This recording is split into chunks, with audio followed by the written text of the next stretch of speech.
Hello students, I am again back with part 3 of chapter number 4, the state legislatures. Students, I hope you all have seen part 1 and part 2 of this chapter. If not, do watch it. बेटा part 2 के video में हम लोग यहाँ तक discuss कर चुके हैं. पार्ट 3 हम स्टार्ट करेंगे नेक्स्ट टॉपिक से, हिज पोजीशन. बेटा किस पोजीशन की हम बात कर रहे हैं? हम स्पीकर की पोजीशन की बात कर रहे हैं. तो बेटा स्पीकर जो होता है वो हमेशा रूलिंग पार्टी का होता है, ठीक है. पर हम इससे एक्सपेक्ट करते हैं कि ये इम्पार्शियल वे में काम करेगा, ठीक है, उचित रहेगा, जस्ट रहेगा और ओपन माइंडेड रहेगा. तो स्पीकर की जो पोजीशन है वो थोड़ी कंट्रोवर्शियल हो सकती है. क्यों हो सकती है बेटा? क्योंकि ये रूलिंग पार्टी का है. पर जब ये लेजिस्लेटिव असेंबली में डिबेट्स को मॉनिटर करेगा, डिबेट्स को देखेगा, तो इसका इम्पार्शियल होना बहुत ज़रूरी है. मतलब ये ऐसा ना हो कि रूलिंग पार्टी के मेंबर्स को तो बोलने का प्रॉपर टाइम दे पर अपोजिशन को बोलने का टाइम ना दे. तो बेटा इसका जस्ट होना, मतलब उचित होना, इसका ओपन माइंडेड होना, इसका इम्पार्शियल होना बहुत ज़रूरी है. इसकी पोजीशन को इंडिपेंडेंट बनाए रखने के लिए कुछ प्रोविज़न किए थे कॉन्स्टिट्यूशन में. देखो बेटा, जो लोग हमारा कॉन्स्टिट्यूशन लिख रहे थे उन्हें ये बात पता थी कि भाई अगर हमने रूलिंग पार्टी का स्पीकर बनाया है तो कहीं ना कहीं ये पार्शियल हो जाएगा, ये जस्ट नहीं रहेगा, अनजस्ट काम करेगा.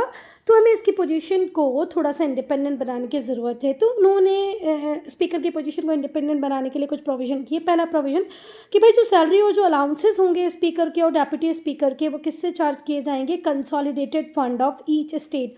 जैसे एमपी का स्पीकर है तो एमपी के कंसोलिडेटेड फंड से उसकी सैलरी जाएगी. यूपी का है तो यूपी के कंसोलिडेटेड फंड से उसकी सैलरी जाएगी. अब कंसोलिडेटेड फंड क्या होते हैं बेटा? ये स्टेट गवर्नमेंट का अकाउंट होता है, ठीक है. जितनी भी पेमेंट्स स्टेट गवर्नमेंट की होती हैं वो इसी से होंगी, ठीक है. तो कंसोलिडेटेड फंड जो होगा हर स्टेट का, उसी से पे किया जाएगा स्पीकर को और डेप्यूटी स्पीकर को. तो बेटा जो कंसोलिडेटेड फंड होता है ये स्टेट गवर्नमेंट का ही अकाउंट होगा. स्टेट के जितने भी एक्सपेंडिचर होते हैं वो कंसोलिडेटेड फंड से ही दिए जाते हैं. सेकेंड पॉइंट बेटा, जो स्पीकर होगा या कोई और पर्सन जो स्पीकर की तरह काम करेगा वो फर्स्ट इंस्टेंस में वोटिंग नहीं करेगा. बेटा देखो, जब किसी भी बिल पे वोटिंग होती है ना, कहाँ पर? लेजिस्लेटिव असेंबली में. तो स्पीकर को वोट नहीं देना होता है. स्पीकर का वोट तभी लिया जाता है जब किसी बिल पर टाई हो जाए, ठीक है, किसी मैटर पे टाई वाली पोजीशन आ जाए, 50-50 वाली पोजीशन हो जाए, then only speaker can cast their vote, ठीक है.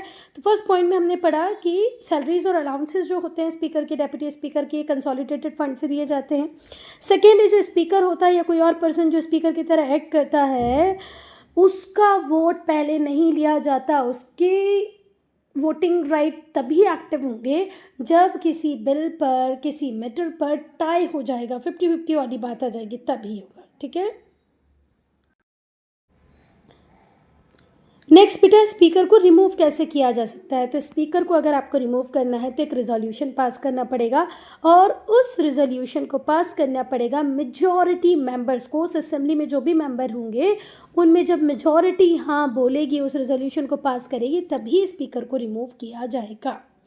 बेटा जो स्पीकर और जो डेप्यूटी स्पीकर होते हैं ये अपनी किसी भी पावर को एंजॉय करने पर कोर्ट की किसी भी प्रोसीडिंग के लिए लायबल नहीं होंगे. इट इज़ एक बार रीड कर रही हूँ, आप लोग देखना. जो स्पीकर होंगे और जो डेप्यूटी स्पीकर होंगे वो किसी भी कोर्ट के जुरिस्डिक्शन का सब्जेक्ट नहीं होंगे. अपनी पावर को एंजॉय करने के लिए जो शक्तियाँ उन्हें मिली हैं, जो काम उन्हें करना है, वो जब वो काम कर रहे होंगे तो कोर्ट का कोई जुरिडिक्शन उनके ऊपर अप्लाई नहीं होगा. तो बेटा अंडर आर्टिकल 212 और 122, दो आर्टिकल्स हैं 212 और 122, ये कहते हैं कि जब भी स्पीकर अपना कोई काम कर रहा होगा, लेजिस्लेटिव असेंबली के बिजनेस को कंडक्ट कर रहा होगा, कोई प्रोसीडिंग्स को कर रहा होगा, तो बेटा वो किसी भी कोर्ट के लिए लायबल नहीं है. कोर्ट का कोई जुरिडिक्शन उस पर उस टाइम नहीं लगाया जाता. वो बिल्कुल फ्री है अपना काम करने के लिए. बेटा अब हम पढ़ेंगे असेंबली कमिटीज़ को. तो जो स्टेट असेंबलीज़ होती हैं वो यूजुअली किसकी मदद से ही काम कर पा रही हैं? फॉलोइंग कमिटीज़ की मदद से काम कर पा रही है। अब हम कमिटीज़ को वन बाय वन डिस्कस करेंगे। तो पहली कमेटी है द सिलेक्ट कमिटीज़। ये जो कमिटीज़ होती हैं ये डिस्कस करती हैं और एनालाइज करती हैं लेजिस्लेटिव मेजर्स को, लेजिस्लेटिव बिल्स को। जो भी लेजिस्लेटिव बिल्स, लेजिस्लेटिव मेजर्स इनके पास आता है उन पर डिस्कशन करके उनको एनालाइज करने का काम कौन करती है? Select committee. फिर से ध्यान से सुनो बेटा, जो स्टेट असम्बलीज होती हैं वो काम करती हैं किसकी हेल्प से? कुछ कमिटीज़ की हेल्प से। तो पहली कमेटी है सेलेक्ट कमेटी। तो सेलेक्ट कमेटी ही डिस्कस करेगी, एनालाइज करेगी लेजिस्लेटिव बिल्स को, लेजिस्लेटिव मेजर्स को जो उनके पास आएंगे। आपका PDF ऐसा है कि ये तो मुझे दिख ही नहीं रहा है, बस इतना दिख रहा है कि यहाँ पर फाइनेंशियल कमिटीज़ लिखा है, तो मैं नहीं उसको एक्सप्लेन करूँगी। अब हम आ जाते हैं स्टैंडिंग कमिटीज़ पे। तो बेटा जो स्टैंडिंग कमिटीज़ हैं, ये जो कमिटीज़ होती हैं इन्हें अपॉइंट करने वाले कौन होते हैं? स्पीकर होते हैं।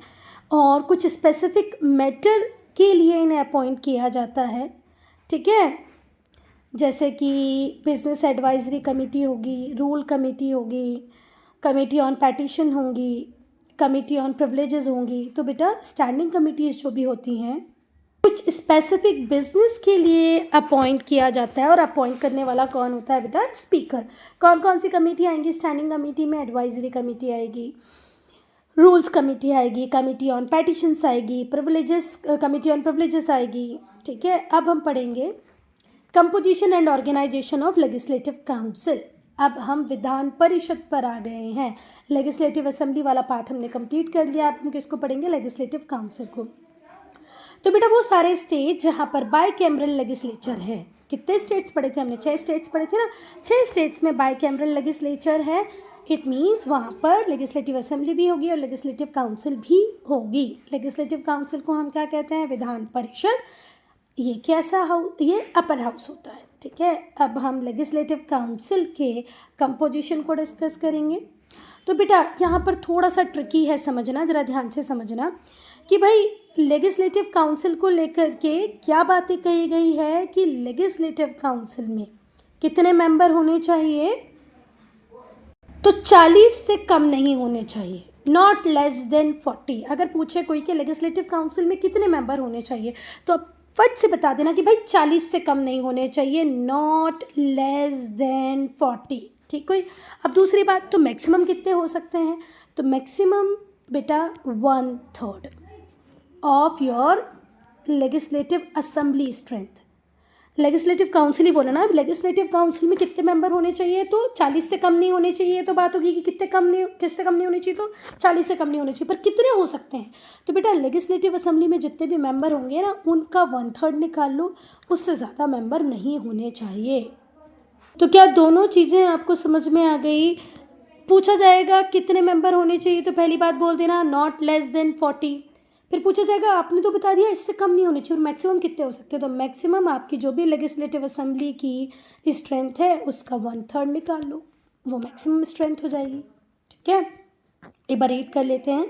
तो जो टोटल नंबर होगा मेंबर्स का लेजिस्लेटिव काउंसिल में वो 1/3 से ज़्यादा नहीं हो सकता। किसका 1/3 से ज़्यादा? Total number of members in legislative assembly of the state. जो भी स्टेट है उसकी लेजिस्लेटिव असेंबली में जो भी टोटल स्ट्रेंथ है उसका 1/3 से ज़्यादा नहीं होना चाहिए। दूसरी बात, however the total member shall in no case be less than 40। 40 से कम किसी भी केस में नहीं होंगे। बेटा कर्नाटका में जो लेजिस्लेटिव काउंसिल है उसमें 75 मेंबर्स हैं, महाराष्ट्र में 78 मेंबर्स हैं। और लेजिस्लेटिव काउंसिल अगर हम आंध्र प्रदेश की बात करें तो 90, बिहार की बात करें तो 75 और यूपी की बात करें तो 100। तो ये 6 स्टेट आप याद कर लेना।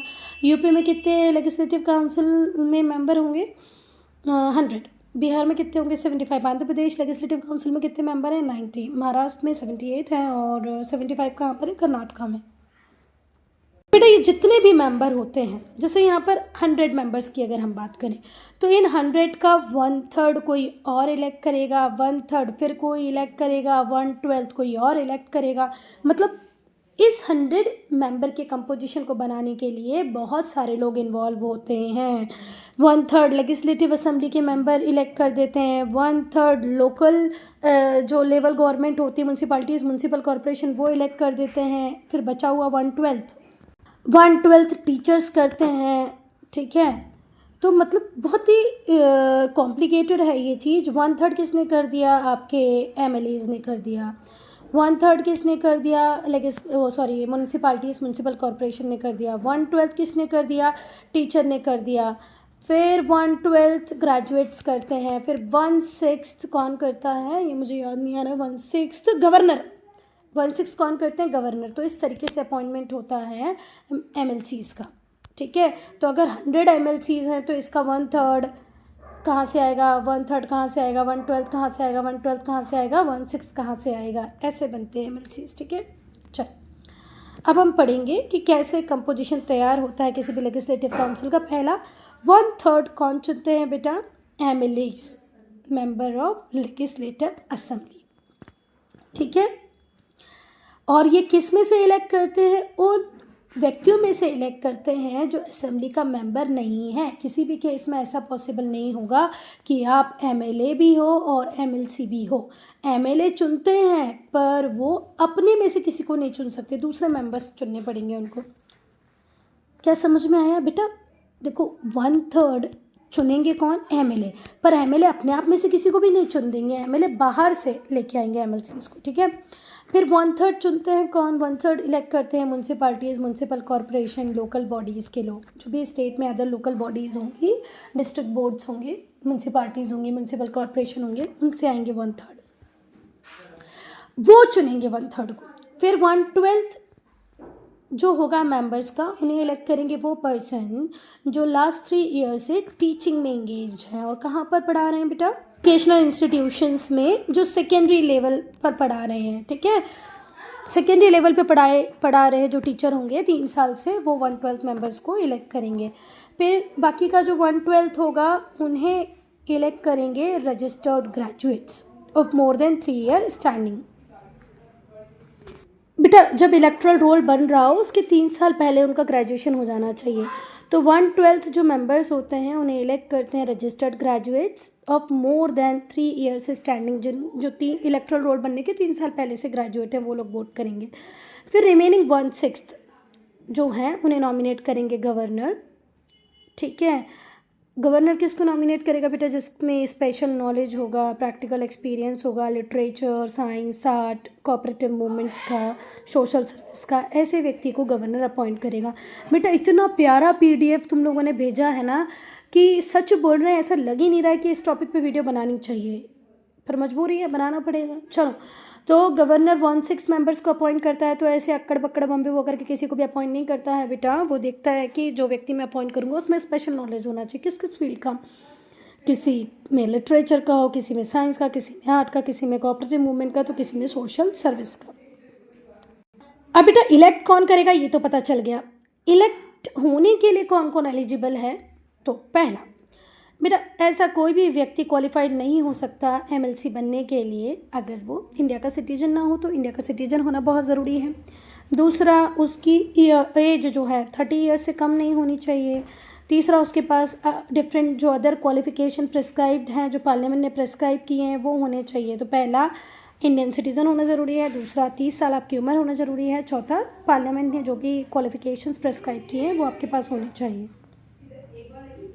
फिर डिस्क्वालीफाई वो कैसे कैसे हो सकता है, एक पर्सन को आप डिस्क्वालीफाई कर सकते हैं कि भाई आप स्टेट लेजिस्लेचर का पार्ट नहीं बन सकते अगर उसके पास ऑफिस ऑफ प्रॉफिट हो, मतलब एक ऐसी पोजीशन पे हो जहाँ उसके अलाउंसेस, उसकी सैलरी गवर्नमेंट दे रही हो, तो आप एमएलसी नहीं बन सकते, ठीक है। दूसरा, अगर आप पागल हैं, अनसाउंड माइंड के हैं। तीसरा, अगर आप इंसॉल्वेंट, दिवालिया घोषित हो चुके हैं तो कौन सी 3 कंडीशन बताई बेटा मैंने। पहला, आपके पास कोई हाउस ऑफ प्रॉफिट नहीं होना चाहिए, ऑफिस ऑफ प्रॉफिट नहीं होना चाहिए, मतलब आप गवर्नमेंट एम्प्लॉई, गवर्नमेंट आपकी सैलरी अलाउंसेस देने वाली अथॉरिटी ना हो। आप अनसाउंड माइंड की, मतलब आप पागल नहीं हो। आपका दिवालिया ना निकला हो, मतलब आप इंसॉल्वेंट ना हो, ठीक है। If one is not a citizen of India, अगर कोई इंडिया का सिटीजन नहीं है और has acquired the citizenship of foreign state, या किसी ने फॉरेन स्टेट की सिटीजनशिप ले ली है तो।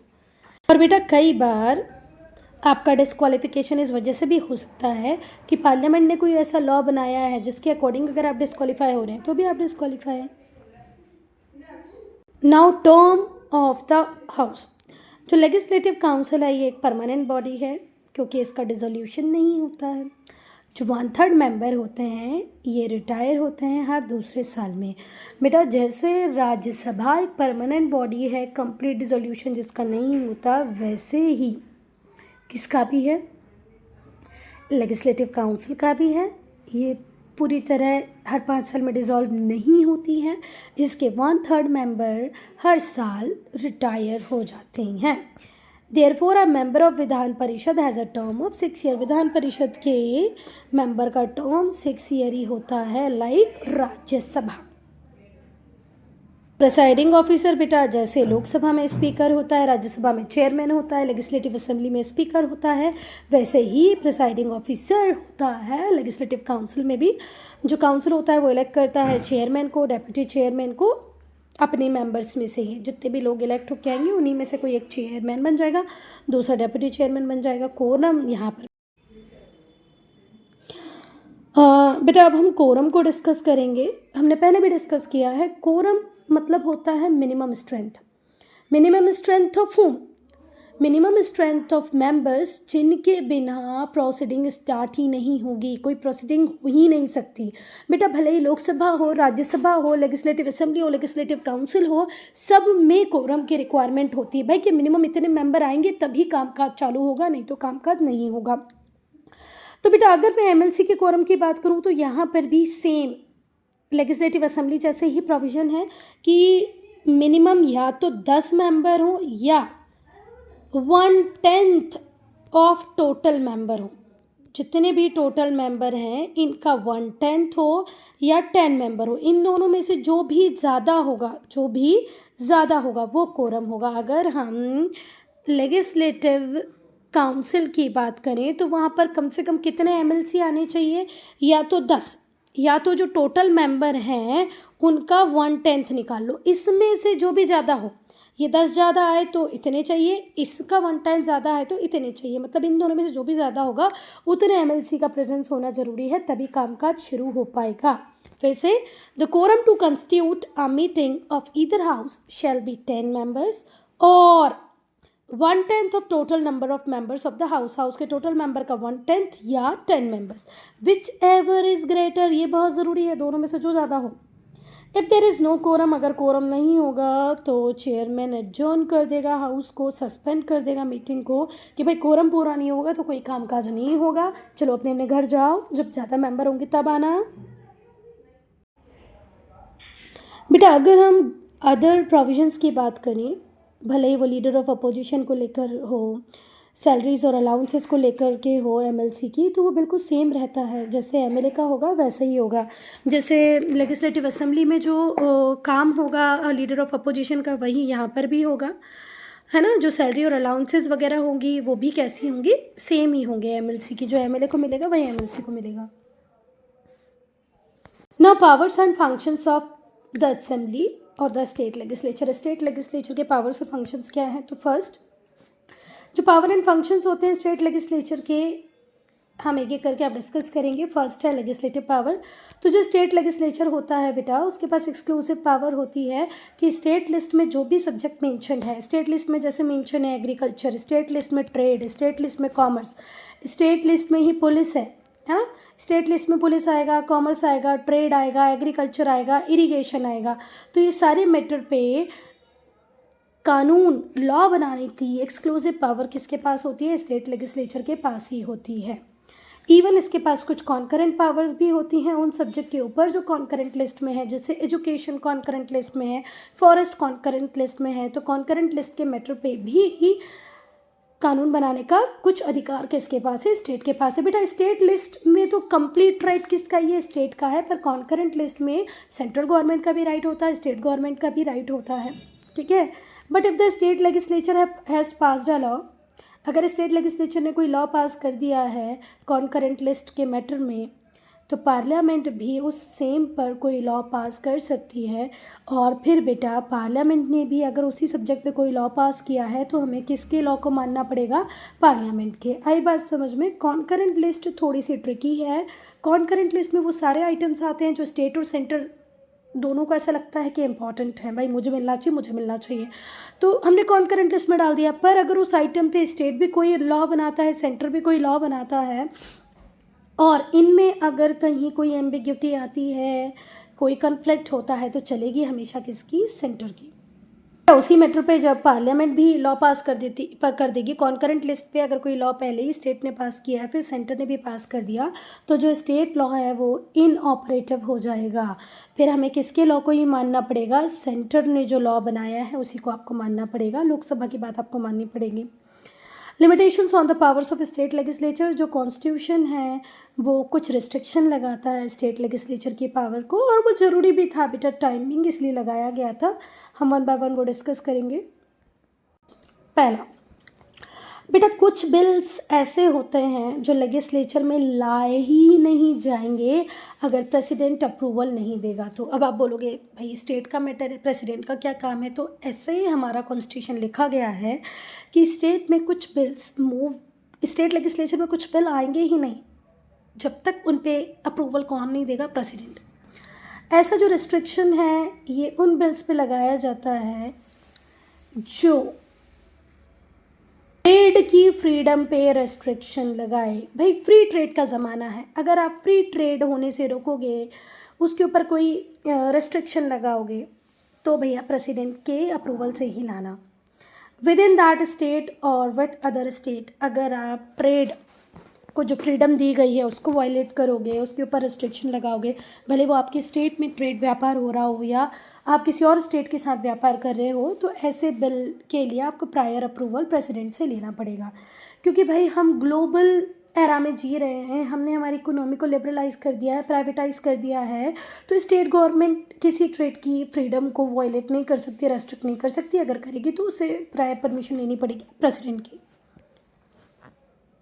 बेटा कुछ बिल्स जो होते हैं वो गवर्नर रिजर्व कर लेता है कि भाई पहले मैं प्रेसिडेंट से बातचीत करूँगा, फिर मैं इसको लेजिस्लेचर में आने दूंगा। कुछ बिल ऐसे होते हैं जो रिजर्व कर लेता है कौन? गवर्नर, कि भाई पहले मैं किससे कंसिडर करूँगा? प्रेसिडेंट से।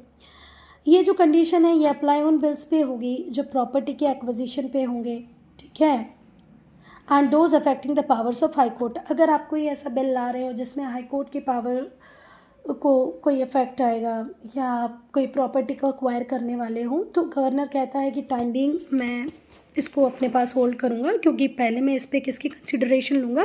प्रेसिडेंट की। प्रेसिडेंट हाँ बोलते हैं तो ठीक है, otherwise no, a big no.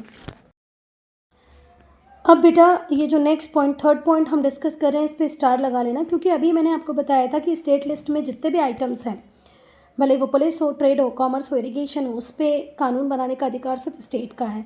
पर ऐसा नहीं है बेटा, अगर राज्यसभा कोई रिजोल्यूशन पास कर दे कि नेशनल इंटरेस्ट में ये ज़रूरी हो गया है कि ट्रेड के ऊपर कानून पार्लियामेंट ही बनाए, स्टेट लेजिस्लेचर ना बनाए, तो ऐसा भी पॉसिबल है।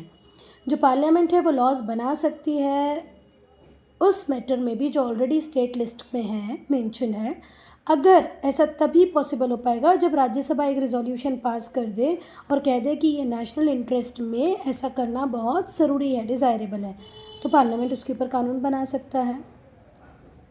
जब बेटा एमरजेंसी चल रही हो, while proclamation of emergency is an operation, जब इमरजेंसी की घोषणा हो चुकी है, इमरजेंसी चल रही है, तो पार्लियामेंट लॉज बना सकता है with respect to any matter of state list. तो स्टेट लिस्ट पर सेंटर भी काम कर सकता है। पहली बार कब? जब राज्यसभा एक रिजोल्यूशन पास कर दे कि नेशनल इंटरेस्ट में ऐसा करना जरूरी है, तो पार्लियामेंट उस पर कानून बनाएगी।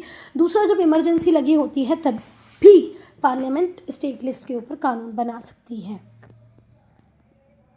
नेक्स्ट, जब बेटा इम्पोजिशन हुआ हो प्रेसिडेंट रूल का, जब स्टेट इमरजेंसी लगी हो या प्रेसिडेंट रूल हो, दोनों एक ही चीज़ हैं, वो प्रेसिडेंट रूल बोल दो या स्टेट इमरजेंसी बोल दो। तो जब स्टेट इमरजेंसी लगी होती है तो जो स्टेट लेजिस्लेचर की पावर्स होती हैं वो भी कौन ही एक्सरसाइज करता है? पार्लियामेंट। मतलब स्टेट मशीनरी तो इनएक्टिव हो जाती है, तो कोई भी कानून बनाना होता है तो वो कानून कौन ही बनाता है? पार्लियामेंट। अगर बेटा 2 से ज़्यादा स्टेट्स ये चाहते हो कि कोई पर्टिकुलर मैटर जो स्टेट लिस्ट का है वो पार्लियामेंट द्वारा उसके ऊपर काम किया जाए, तो ये पार्लियामेंट से रिक्वेस्ट कर सकते हैं कि एक ऐसा एक्ट बना दो। मतलब देखो, स्टेट लिस्ट में कोई आइटम था, सपोज करो इरिगेशन था, पर अगर दो से ज़्यादा स्टेट या दो स्टेट या दो से ज़्यादा स्टेट ऐसा चाहें कि भाई इरिगेशन पे तो एक बार सेंट्रल की तरफ से कोई एक्ट पास हो जाए, पार्लियामेंट एक्ट पास कर दे, तो वो पार्लियामेंट से रिक्वेस्ट कर सकते हैं कि आप ऐसा एक्ट पास कर दो। अ bill other than money bill, बेटा मनी बिल को छोड़ करके कोई भी बिल किसी भी हाउस में इनिशिएट किया जा सकता है। बेटा फाइनेंशियल पावर्स जो हैं यहाँ से हम पार्ट 4 में डिस्कस करेंगे, ठीक है।